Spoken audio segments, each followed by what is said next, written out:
क्यों नहीं पढ़ने देंगे? खूब पढ़ के गए, पढ़ के नहीं गए ये, और ऐसे रहा तो नहीं पढ़ने देंगे। परिवार क्यों पढ़ेंगे यार? इनका घर नहीं है, मकान नहीं। क्या काम करते हैं? मैं कुछ नहीं, मैं ऐसे ही ठाली हूँ, ऐसे ही दंगा भड़काता हूँ। चाहे लट तमाने का लटता, प्यार तमाने का प्यार तमाना।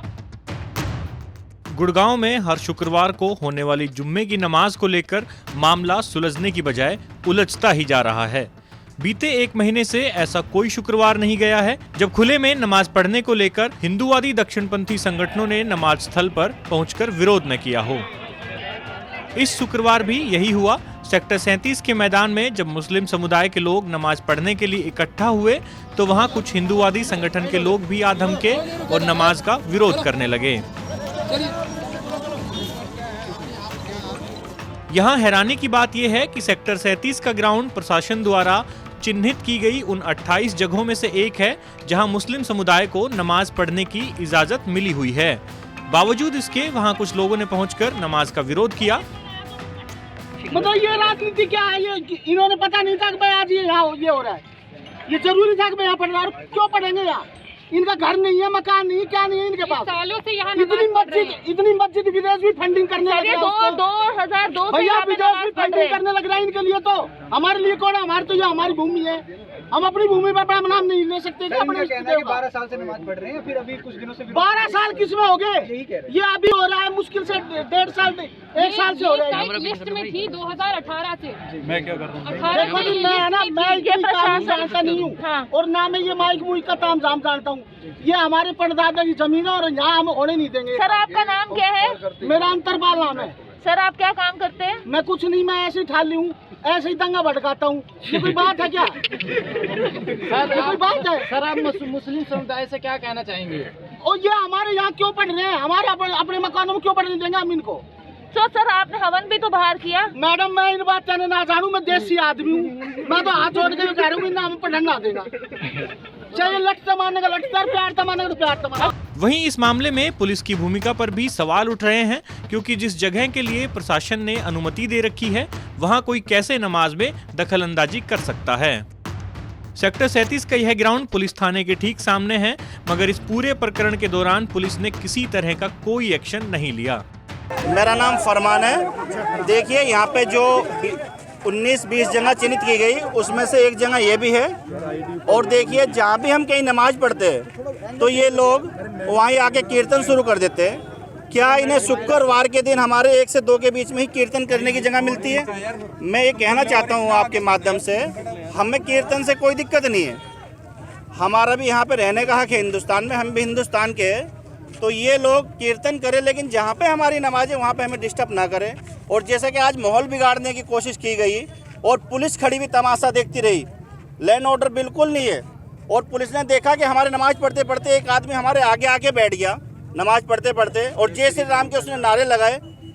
ये लोग माहौल ख़राब करना चाहते हैं। ये लोग असामाजिक तत्व है, इनके खिलाफ सख्त से सख्त कार्रवाई की जाए।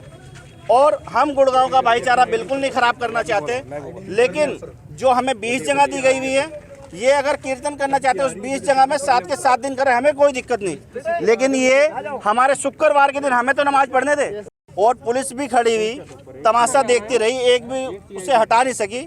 तो इस तरह तो हमें लगता है कि कल के दिन हमें ऐसे मार देंगे और पुलिस ऐसी तमाशा देखती रहेगी। ये तो बात हुई सेक्टर 37 की। अब बात करते हैं गुड़गांव सदर बाजार के गुरुद्वारे की।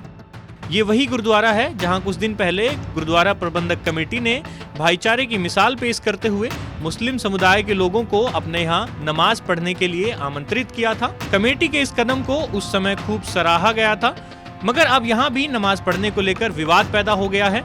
शुक्रवार को गुरुद्वारे में सिख समुदाय के कुछ लोग पहुंचे और उन्होंने गुरुद्वारा प्रबंधक कमेटी के साथ मीटिंग की। इन लोगों में सरदार रवि रंजन सिंह नाम का एक शख्स भी शामिल था। रवि रंजन सिंह के ही नेतृत्व में इन लोगों ने सदर बाजार गुरुद्वारे में पहुंचकर वहां नमाज पढ़े जाने को लेकर ऐतराज जताया।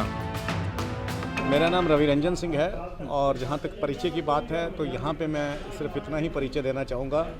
मैं एक गुरु का सेवक हूं और यहाँ पे गुरु मर्यादा को निभाने आया हूँ, उसमें कोई उल्लंघन ना हो इसके लिए हम यहाँ पे आए। यहाँ पे क्या नमाज पढ़ने की इजाज़त दी गई थी या फिर आज कुछ लोग यहाँ पे नमाज पढ़ने पहुँचे थे?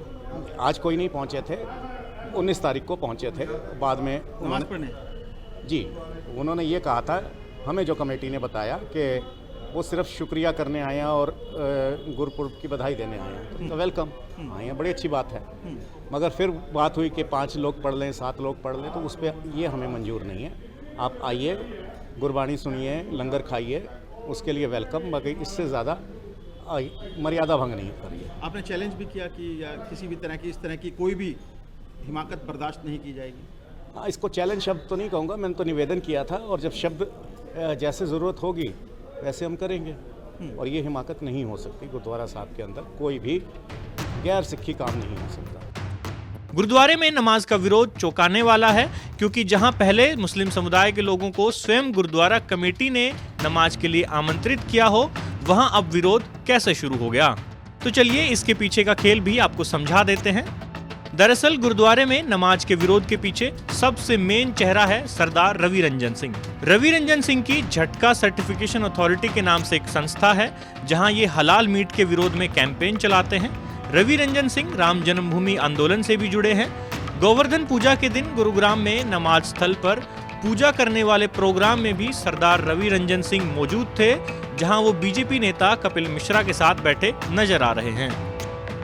थोड़ी और रिसर्च करने पर हमने पाया कि सरदार रवि रंजन सिंह भी दक्षिणपंथी हिंदूवादी संगठनों से जुड़े हैं। कुल मिलाकर ये कहा जा सकता है कि गुरुग्राम में नमाज वाले मामले को लेकर लगातार विवाद बढ़ रहा है और इसका कोई हल निकलता अभी नजर नहीं आ रहा, क्योंकि शासन प्रशासन इसको लेकर किसी तरह का कोई सीरियस एक्शन नहीं ले रहे हैं। ऐसे में ये विवाद थमता नहीं दिख रहा। गुरुग्राम से हरियाणा तक के लिए नीरज वशिष्ठ की रिपोर्ट।